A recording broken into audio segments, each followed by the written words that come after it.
अच्छा है, अपने सीनियर्स का सम्मान रखना चाहिए, लेकिन हर दूसरे दिन दिल्ली में जाके चार चार मंत्रियों को फूल पकड़ाते हैं, मेरे को ज़्यादा अच्छा लगता नहीं। भले आदमी हैं, लेकिन अभी तक शायद वो फीलिंग ही लेने लग रहे हैं मुख्यमंत्री बनने की। 7.5 करोड़ में से 65 लाख वोट काटने लग रहे हैं वो, 65 लाख वोट। तो अब इसको आप कौन सी चोरी की श्रेणी में डालोगे? तो डकैती है आपके, जिसको कहते हैं ना अंग्रेजी में इन योर फेस, कि आपके बिल्कुल चेहरे के सामने जो एक वोट चोरी का तरीका रखा है, जिसमें इलेक्शन कमीशन ऑफ इंडिया पूरी तरह से अपनी भूमिका निभा रही है। क्या लगता है कांग्रेस अभी विपक्ष की भूमिका ईमानदारी से निभा रही है, भी कहीं कमी दिख रही है आपको? नहीं, विपक्ष की भूमिका निभा तो ईमानदारी से रही है, लेकिन क्योंकि इलेक्शन अक्टूबर में हुआ था और एक ऐसा नतीजा आया था जिसकी किसी को उम्मीद नहीं थी। लगता है ये जो जिला अध्यक्ष दिए हैं, ये पार्टी ने मतलब यूनिक जो डिजर्व करते हैं वही कैंडिडेट है, या फिर यहाँ पर भी कुछ ना कुछ रहा है कि कमी रही है? जो जिसे भी चुना गया है उनके लिए सबसे ज़रूरी चीज़ ये ध्यान में रखना है कि वो कांग्रेस पार्टी के जिलाध्यक्ष बने हैं, राहुल गांधी के निर्देश पे बने हैं। अभी तक हुड्डा को जब भी पीसी होती है ब्रिजलाल जी की, तो हुड्डा खेमे का कोई भी जो बड़ा लीडर है वो वहाँ पर मौजूद नहीं है। कुछ आदतें हैं जाते जाते जाती हैं। देखिए, आज की जो कांग्रेस जन अभियान नाम के तहत जो मीटिंग थी, ये हमारी चौथी मीटिंग थी। 5 मीटिंग्स इसमें हमने डिसाइड की थी। आज की जो मीटिंग थी ये आदमपुर, नलवा और फतेहाबाद हलकों की थी, और ये सारी उस तैयारी का हिस्सा है जो पद यात्रा अक्टूबर के महीने में शुरू होनी है। 5 अक्टूबर से शुरू करेंगे, तो उन 5 मीटिंग्स की कड़ी में ये चौथी थी आज। तो ये जो यात्रा रहेगी आपकी, भारत जोड़ो यात्रा की तरह कुछ इसका रहेगा या कुछ अलग रहेगा? नहीं, प्रेरणा तो वहीं से ली है मुख्यतः, बाकी लेकिन प्रदेश के मुद्दे अपने अलग और भी होते हैं। हालांकि जो मेन थीम है और जो हमारी यात्रा का नाम भी है वो तो सद्भाव यात्रा है, और ये नाम ख़ास तौर पे इसलिए रखा गया है क्योंकि जो हमारे समाज का एक भाईचारा जिस प्रकार से उसके ऊपर सुनियोजित तरीके से सिर्फ वोट की राजनीति साधने के लिए जो एक उस भाईचारे को जो ख़राब करने का जो एक सिलसिला चल रहा है वो बना रहे हमारा, वो मेन थीम है। प्रदेश के जो बाकी मुद्दे हैं जो विपक्ष को उठाने चाहिए और जो हम उठाएंगे वो उसके साथ जुड़ेंगे फिर। तो क्या लगता है कांग्रेस अभी विपक्ष की भूमिका ईमानदारी से निभा रही है, भी कहीं कमी दिख रही है आपको? नहीं, विपक्ष की भूमिका निभा तो ईमानदारी से रही है, लेकिन क्योंकि इलेक्शन अक्टूबर में हुआ था और एक ऐसा नतीजा आया था जिसकी किसी को उम्मीद नहीं थी, तो वो एक थोड़ा सदमा सा तो लगा था। तो लोगों में भी ये चर्चा रहती थी कि कांग्रेस दोबारा से कब जोश के साथ और उम्मीद के साथ दोबारा मैदान में उतरे। तो उस चीज़ को भांपते हुए हमने करीब 3 महीने पहले ये सारा कार्यक्रम की योजना बनाई थी। लेकिन अच्छी बात यह है कि उसके बीच में ही कांग्रेस का जो संगठन का जो सृजन करने का कार्यक्रम था वो भी पूरा हो गया। पूरा नहीं, मतलब उसकी शुरुआत हो गई है। 32 जिला अध्यक्षों की नियुक्ति हो गई है।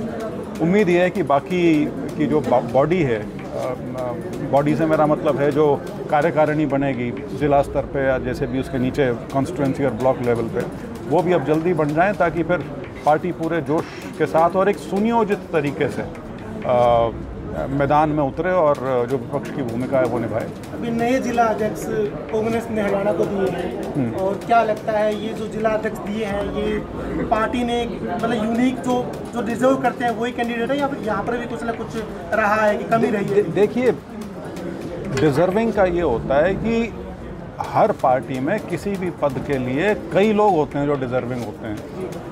तो जो जिसे भी चुना गया है उनके लिए सबसे ज़रूरी चीज़ ये ध्यान में रखना है कि वो कांग्रेस पार्टी के जिलाध्यक्ष बने हैं, राहुल गांधी के निर्देश पे बने हैं। तो उस नाते अपना दायित्व वो आगे निभाएं। ब्रिजलाल जी हमारे साथ बैठे हैं, हिसार ग्रामीण के अध्यक्ष बने हैं, युवा हैं, और मुझे पूरी उम्मीद है कि पूरी पार्टी को साथ लेके चलेंगे और मजबूती देंगे पार्टी को। वही सर, ब्रिजलाल जी के ऊपर ही मार रहा हूँ कि 2 दिन की पीसी मैंने अटेंड की है। हाँ। तो वही बात रहती है कि वो जो गुट वाली बात रहती है ना कांग्रेस के अंदर, हुड्डा गुट, कांग्रेस गुट, शैलजा गुट, विजेंद्र सिंह जी गुट, तो वो चीज़ें दिखी है। तो अभी तक हुड्डा को जब भी पीसी होती है ब्रिजलाल जी की, तो हुड्डा खेमे का कोई भी जो बड़ा लीडर है वो वहाँ पर मौजूद नहीं है। कुछ आदतें हैं जाते जाते जाती हैं। शुरुआत हुई है, सारा ठीक हो जाएगा। कांग्रेस पार्टी ने बड़ी मजबूती के साथ वोट चोरी का एक मुद्दा उठाया, लेकिन अभी हाल ही में जो है 315 में से 15 वोट कांग्रेस के ही चोरी हो गए, कांग्रेस इंडिया गठबंधन के। तो क्या भीतरघात अभी तक जारी है? नहीं, वो आप उस चीज़ को वोट चोरी से अलग तरीके से जोड़ रहे हो। वो वोट चोरी तो वो है जो मेरी कॉन्स्टिट्यूशन क्लब के चुनाव में हुई थी कि मैं वोट डालने गया और मेरी वोट डली हुई थी, और एक तो मौजूदा सांसद है उसकी भी वोट डली हुई थी। तो ये तो ऐसा लग रहा है कि हर स्तर पर ये इन्होंने चला रखा है। और वोट चोरी के तरीके बहुत हो सकते हैं, और सबसे जो आपके जिसको कहते हैं ना अंग्रेज़ी में इन योर फेस, कि आपके बिल्कुल चेहरे के सामने जो एक वोट चोरी का तरीका रखा है, जिसमें इलेक्शन कमीशन ऑफ इंडिया पूरी तरह से अपनी भूमिका निभा रही है, वो बिहार का SIR है। 7.5 करोड़ में से 65 लाख वोट काटने लग रहे हैं वो, 65 लाख वोट। तो अब इसको आप कौन सी चोरी की श्रेणी में डालोगे? तो डकैती है। और महाराष्ट्र में उल्टा था, वहाँ पे अपनी सुविधा अनुसार 41 लाख वोट जोड़ दी थी, वहाँ जोड़ दी, यहाँ काट दी। जहाँ की आबादी कम होने लग रही है वहाँ वोट बढ़ने लग रही हैं, जहाँ की आबादी बढ़ रही है वहाँ की वोट घटने लग रही हैं।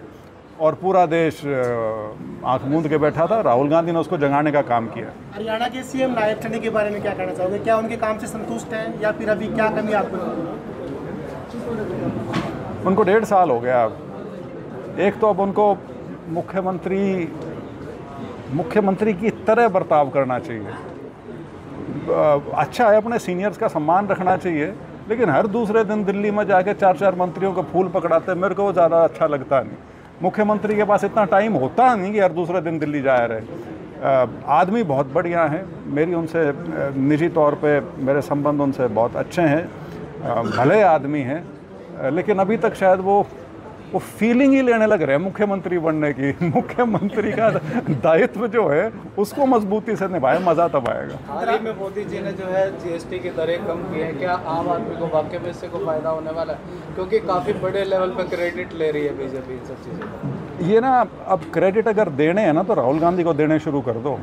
वो सारी चीज़ें जो पिछले 10 साल से कहने लग रहे हैं, जिसको देशद्रोही, ये समाज को तोड़ना चाहता है, ये फ़िरका परस्त शक्तियों का नुमाइंदा है, ऐसी कोई भी चीज़ जो थी ये संज्ञा दी जाती थी राहुल गांधी की हर बात को।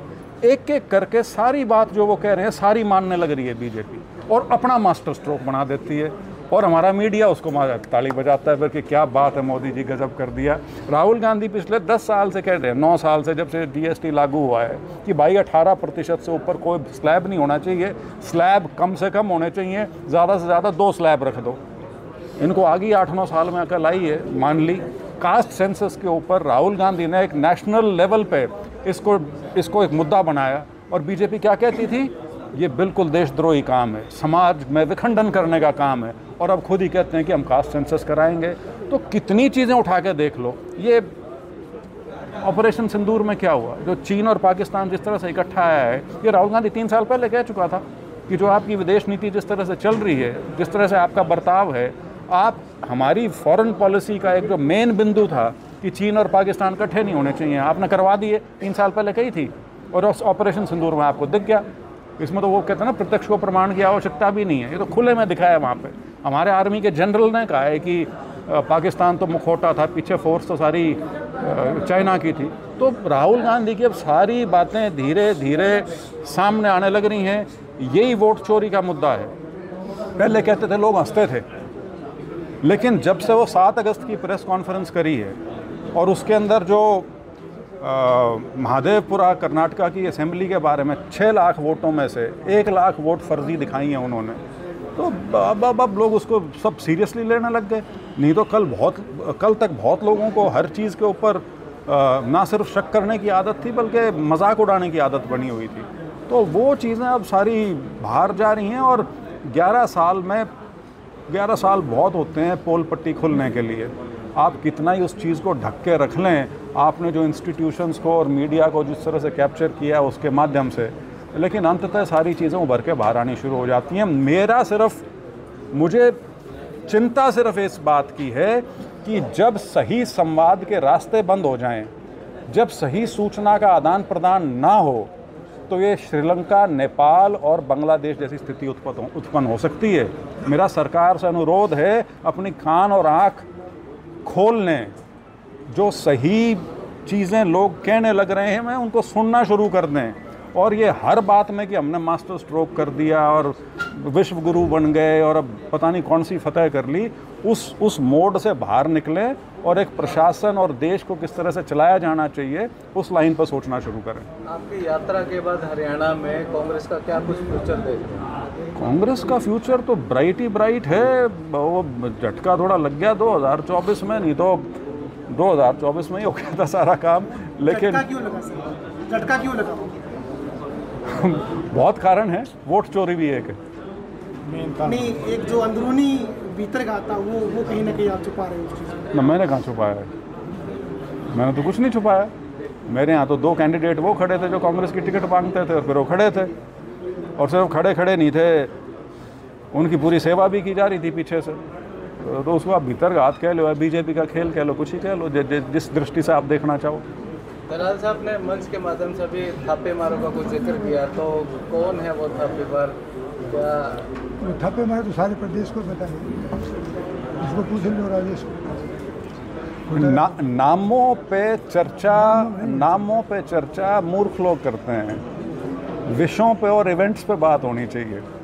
सर, आपका भी एक केस चल रहा है अभी 32 वोटों वाला जो काउंटिंग होनी थी, क्या स्टेटस है उसका और क्या उम्मीद आपको उसको लेकर? उसका स्टेटस हाई कोर्ट में लंबित है। अभी एक एप्लीकेशन दूसरी पार्टी ने लगाई थी हमारी पिटिशन डिसमिस करने की, उस पर बहस हुई है, उसके ऊपर फैसला अभी आना है, उसके बाद फिर केस आगे बढ़ेगा।